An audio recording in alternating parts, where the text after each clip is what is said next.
before I came to Ghana. Yeah. I could say it with enthusiasm. I would have been ready to fight you about it. Don't tell me I am not African, right? But once I got here and I saw what the real culture of being African is, I had to concede that I am not African. I Wow. do not have the same culture that you have.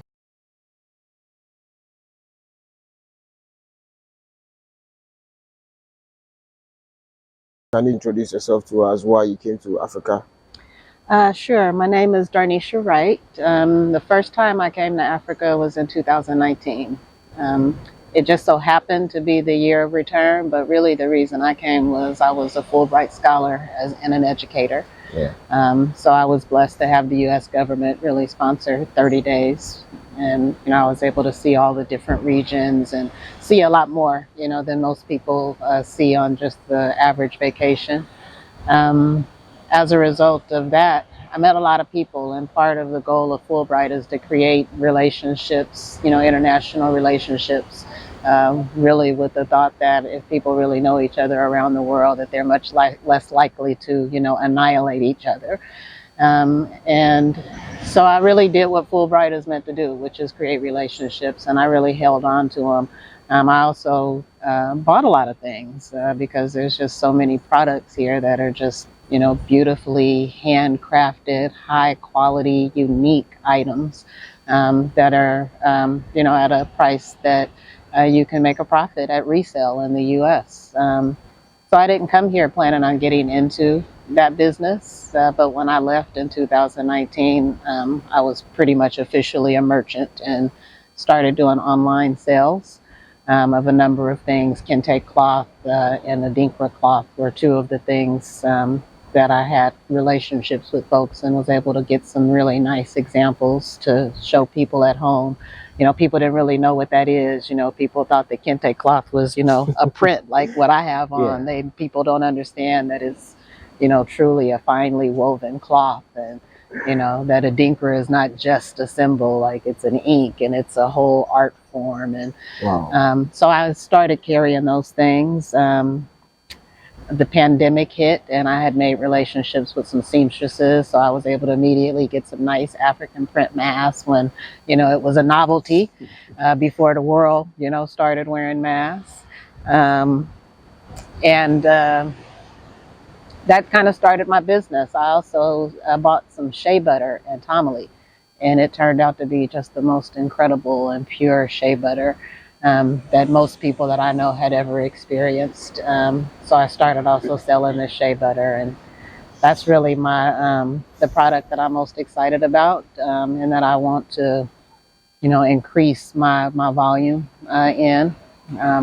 I've recently just started did my second shipment, or my second shipment will be leaving from Tema probably on today. Today is Monday, so it should be leaving on a ship today, headed to Oakland. So that just expanded. I didn't really plan for it to, but it just started to expand. Not long after that, people started hearing about my story and seeing some of my documentation of it, and wanted to do the experience as well. So I started doing tours.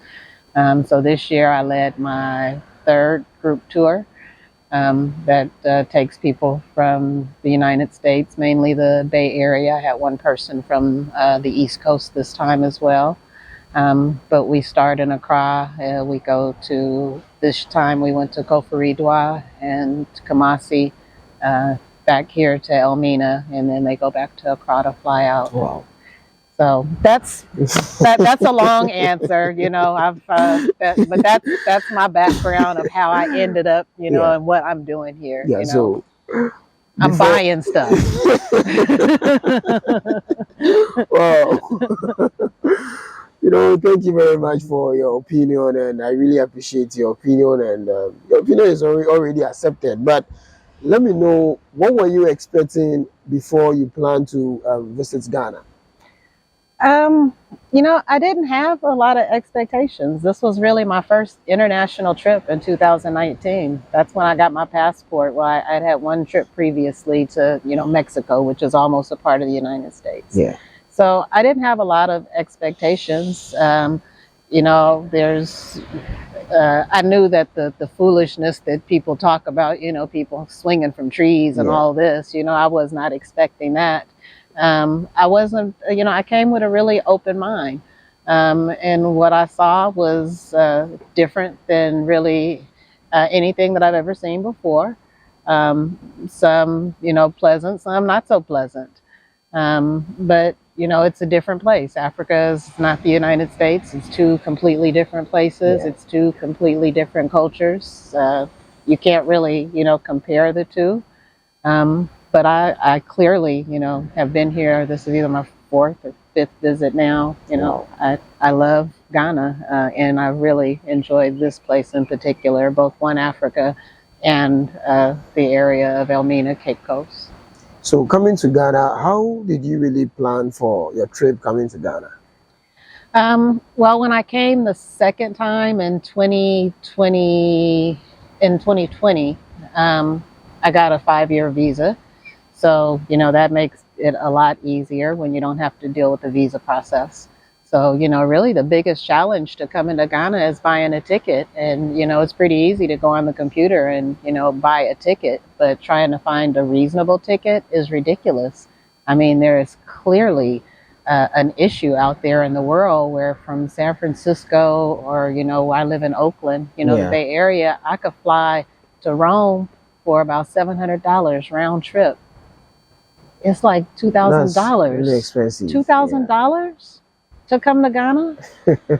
That's expensive. What's up with that? Yeah.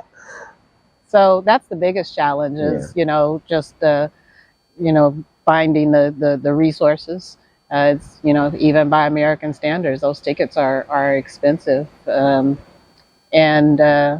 thankfully, I have a network of friends and family here now, so I don't really have to worry too much about, making reservations and, what am I going to do and all of that. I've got enough friends now that I can kind of hang out. They call me the ambassador general here at One Africa, so I come and hang out here and hang with Mama Amicus and Mama Love. Wow. And, chill out here for some time. Guess what? Everybody likes you. Everybody loves you. So. Well, Ghana is a very, kind place. People are very, kind, very accepting. It's a pleasant place to be. So. Wow. Thank you. Coming to Ghana, as you said, you came to Ghana 2019, and you might be able to learn a whole lot of culture and a whole lot of things in Ghana. So far, so good. As you are in Ghana for the past 2019, that is when you started visiting Ghana. What culture or what things have you learned so far about Ghana? Well, I guess I'm trying to think of the best way to say this. I didn't realize the depth and breadth of African culture. And to say African culture, there are many, countries in Africa. So, bringing it down to Ghana, I just never understood just how deep and how wide it is and how it impacts so many areas of living. As welcome as I feel here and as much as I love being here, it really kind of created a little bit of a dilemma in my mind that I'm still working out, that I haven't quite resolved yet.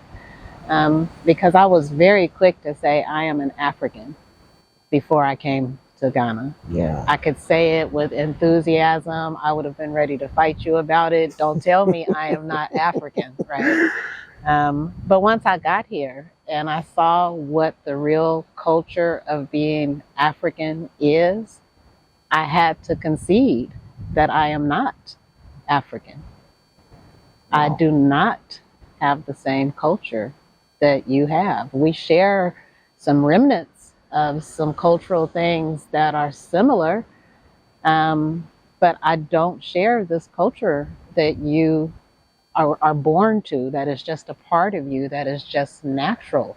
to you. And that's everything from like which hand do you use and what order do you greet people in a room, and what do you eat on a day, and what do you name your baby, and when do you name your baby, and how do you court, and you know how do you prepare food, and like what does pounding fufu have to do with the ability to carry 100 pounds on your head? Okay. How are these things connected? There's no way for you to know all that and to be able to tie it all together without having experienced it. Academic learning is not the same as being a part of a culture. So maybe as I'm here longer, maybe as I learn the language, language is a huge thing.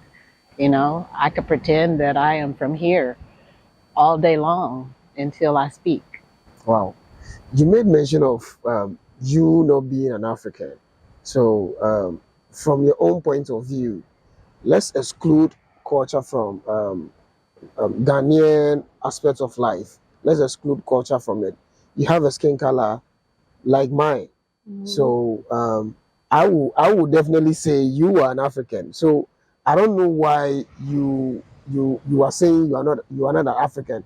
Can you just explain more to me about you saying that you are not an African when you exclude culture from what you are saying? Well, if you exclude culture from it, yeah, I could say we're the same. When you exclude culture, yeah.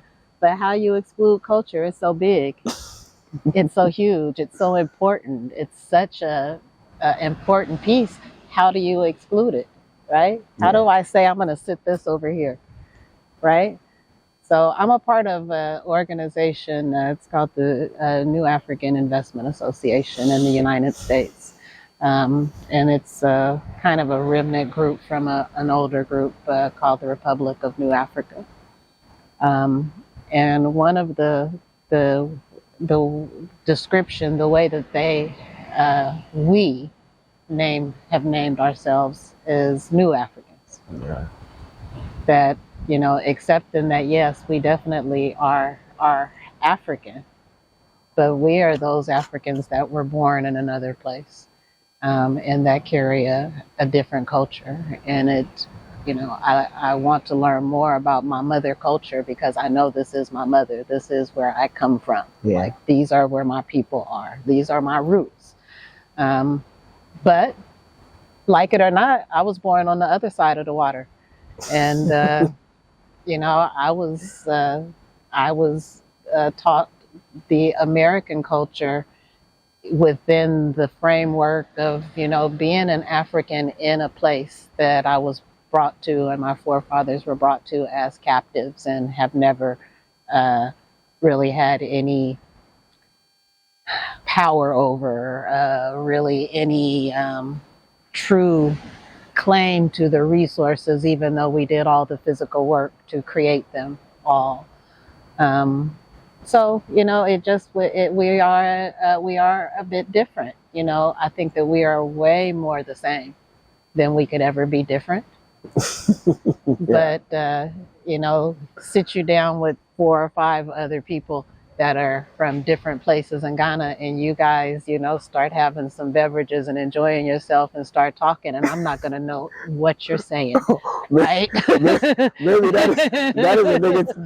That is another negative side of it. If you cannot understand Ghanaian language, but guess what? When you can understand, when you learn the Fanti or maybe the Tree or the Ewe, you can mingle with a whole lot of Ghanaians and then do things with them, because don't let the language be the barrier between the Ghanaians and maybe African Americans and so forth. Right. We are all one. Right. Yeah. So, Yeah. so as you are in Ghana you came to Ghana 2019.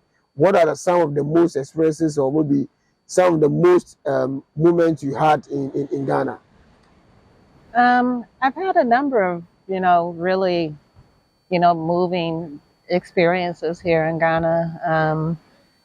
I talked a little bit earlier to you about an instance where I met a young man and his grandfather in Koforidua, who were practiced the traditional religion there and maintained a relationship with them that has continued over these years. And that has been a powerful relationship. I call Enoch my son, and he is, one of my trusted advisors. He's a young man as well, but clearly, um, has some cultural teachings, some cultural gifts that I certainly respect. So, um, just the beauty of this area. I really enjoy Elmina and the history of Elmina. This is kind of where all the mess, got started. Um, and there is a strong diasporan community here. So, I like the quiet of Elmina. It doesn't have the hustle and bustle and all of the traffic and the police stops every 10 minutes and all of that of Accra and Kumasi.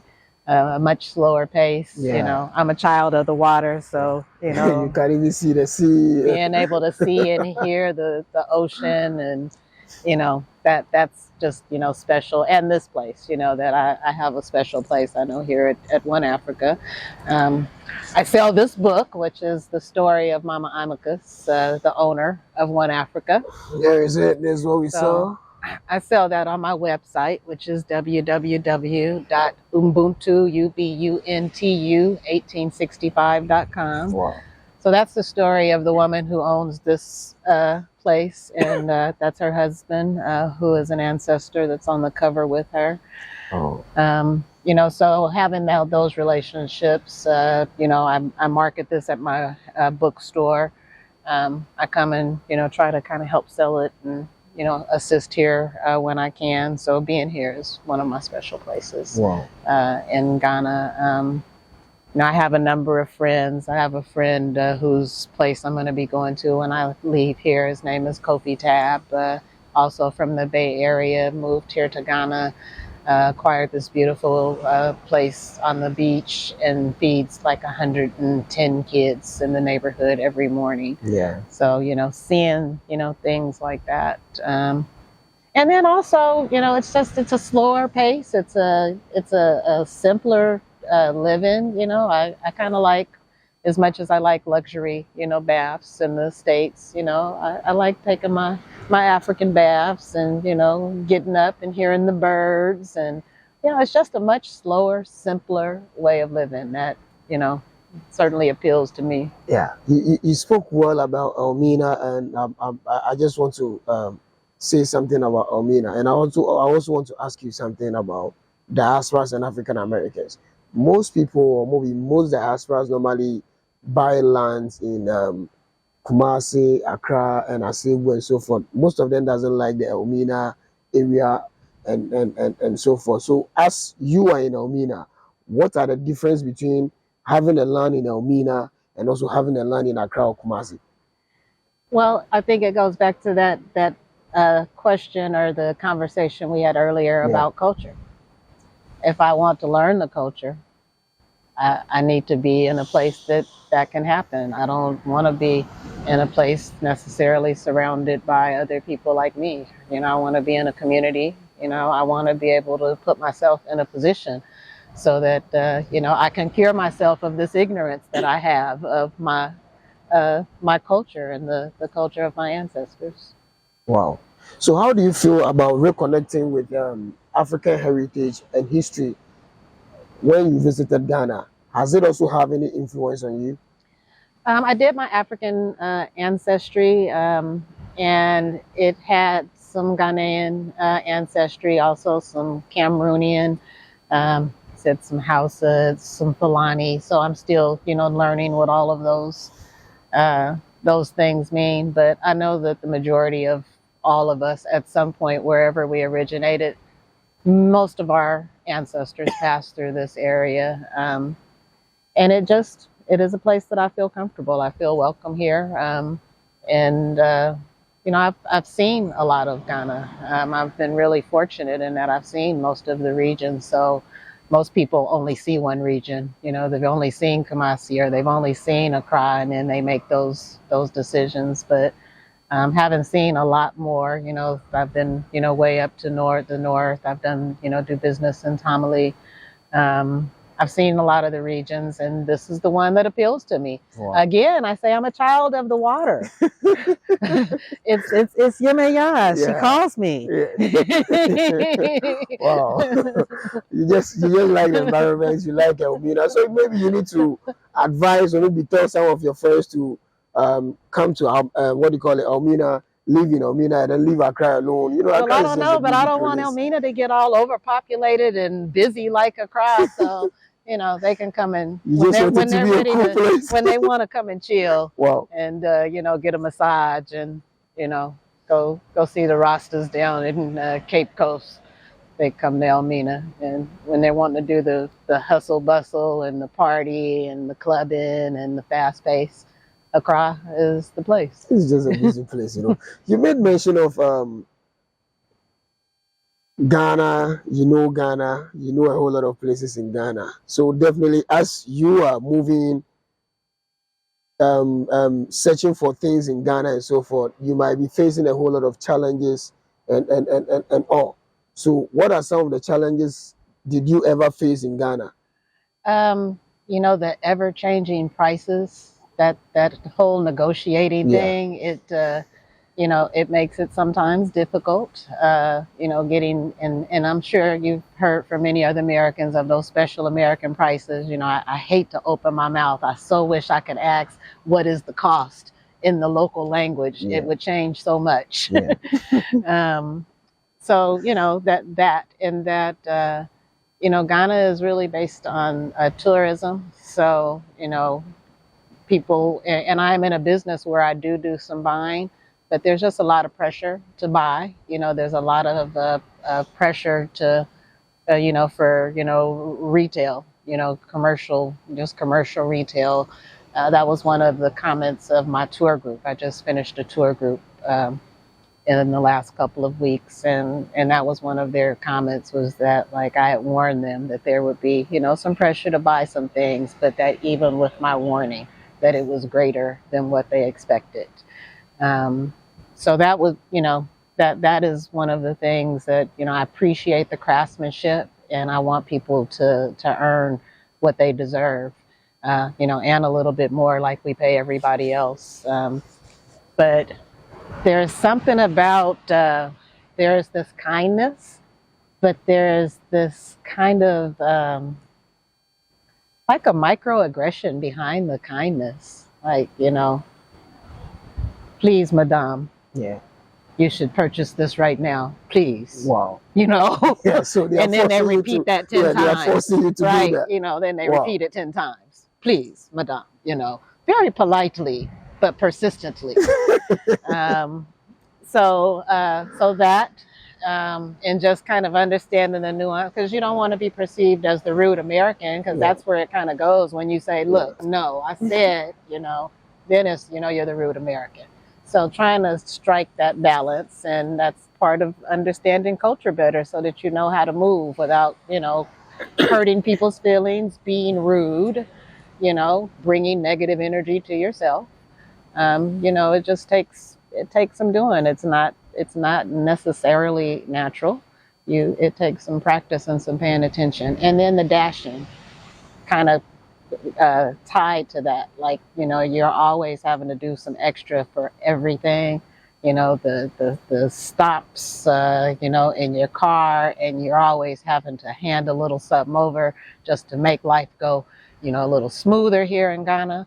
On one hand, this might be better than the American system of, getting tickets and having to go to court and take off of work and all that. Here you deal with it right there on the street. So, maybe there's some efficiency to that.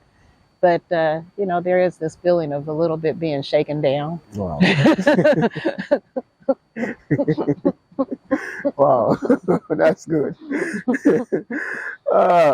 Thank you very much. But as far as you're in Ghana, I think you've visited a whole lot of tourist places in Ghana. So far, so good. Maybe more than 10, maybe more than 5. Have you taken a chance by visiting Elmina Castle, Cape Coast Castle, and so forth?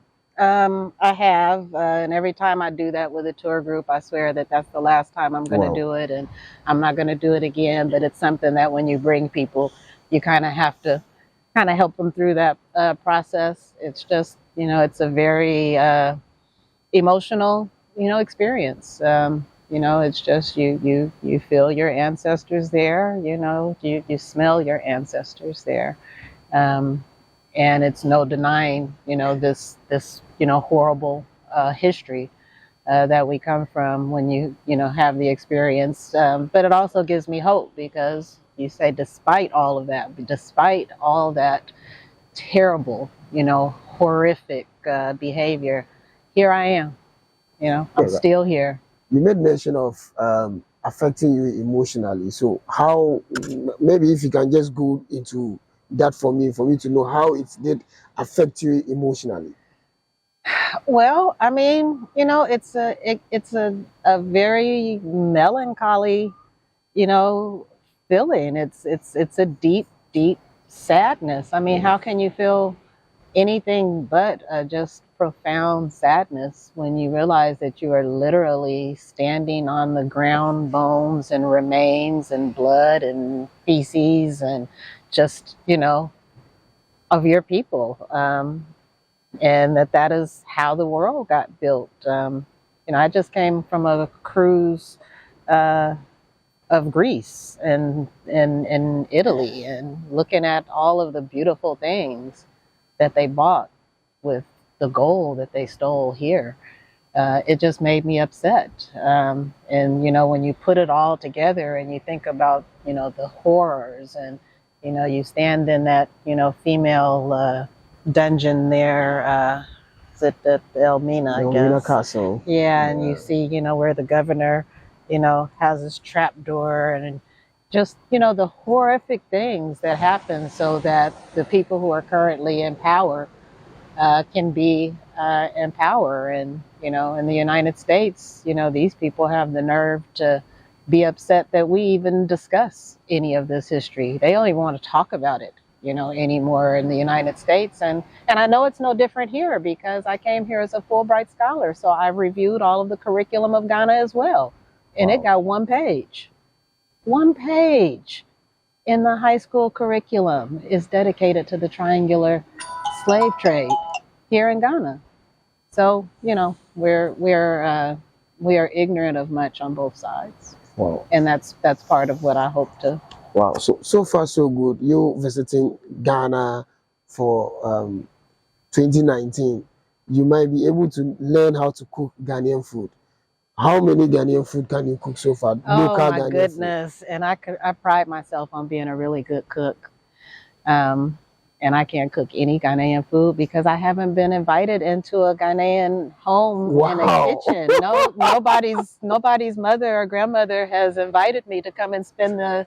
I'm sure it's not the morning. It's probably the whole day cooking. Wow.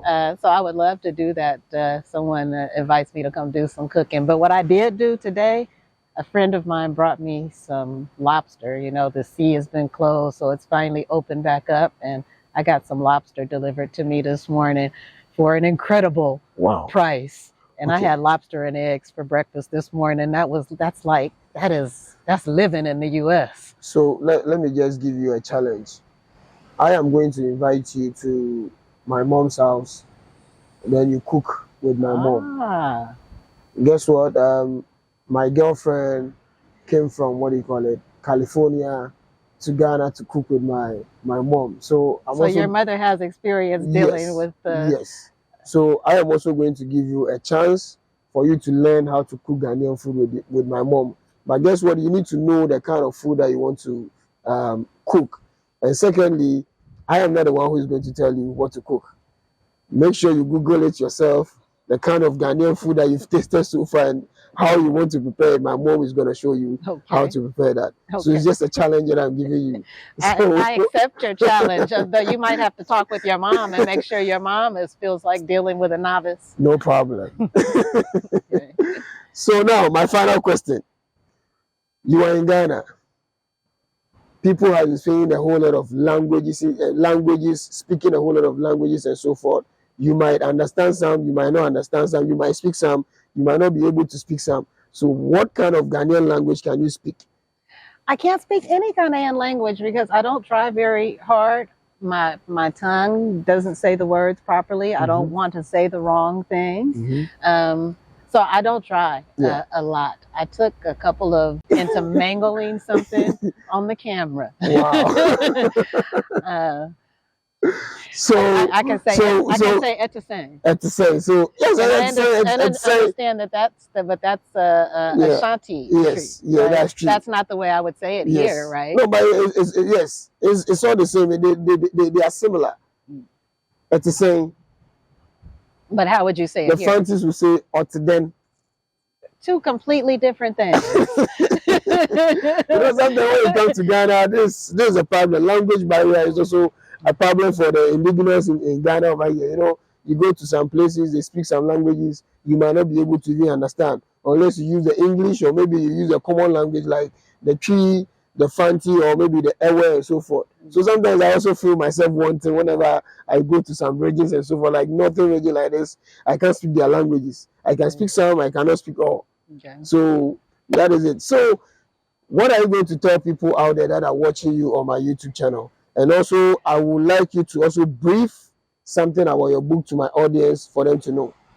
Well, the book is Sister Imaka's book. It's not my book, but I'm one of the people who resells it. You can buy it here at One Africa, or you can buy it on my website.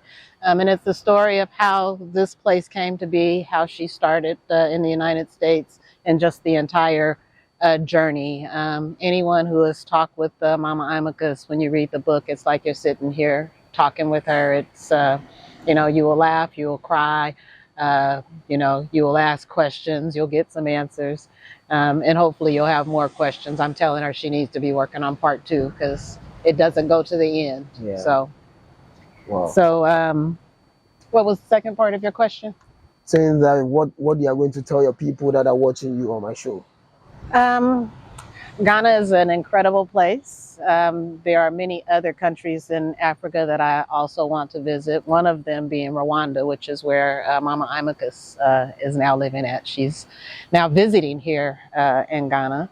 But that you need to come. You need to come. You need to experience it for yourself. It may not, be for you. But I think that if you come, that you're going to find that it is a pretty enjoyable place to be.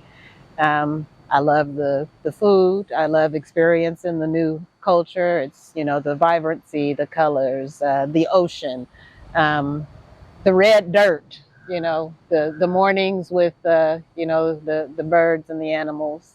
So I just encourage folks to come, do your due diligence. Make sure that, you find good places to stay. Did you ask me about my worst experience in Ghana? No. You can say it. Ask me. You can just say it. My worst experience in Ghana was in Kumasi at the Asante Premier Hotel. Wow. It was previously one of my favorite places to be. Do you know, on this trip, they did something that I hear is a classic here in Ghana. Yeah. They overbooked. Do you know that they overbooked and they went in and packed my things out of my room while I was away without my permission? I'm absolutely appalled. So that I will be following up on. I had to just woosah here in Elmina. I was so upset about it. So I've kind of put that on the shelf for now, and I'm still enjoying my time here in Ghana. But soon, the American's going to come out and write this letter because that was unacceptable. So that was the most unacceptable thing that I have experienced in Ghana. And I hope they, get their stuff together and don't upset anybody else the way they upset. And they did it. It was another group from Oakland that they did that foolishness for. Wow. But they were much bigger. I only had a book of 5 rooms, and these people had booked the entire hotel. So there goes my reservation. Maybe let me take this chance to apologize to you for whatever and how they've also treated you. But I hope these guys that are watching this video, you will learn from your mistakes, because in any country there are negativities, there are positivities, and so forth. So you don't have to treat somebody badly. That is what I would say. So guys, that's really my only real negative. Other than that, you know, I've got nothing but great things to say about Ghana. Superb, right? Yeah. And once I learn how to cook this food, Yes.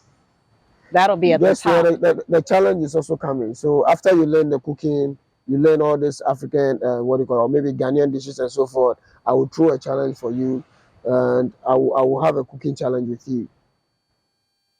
Me versus you? Yes, I'm a good cook.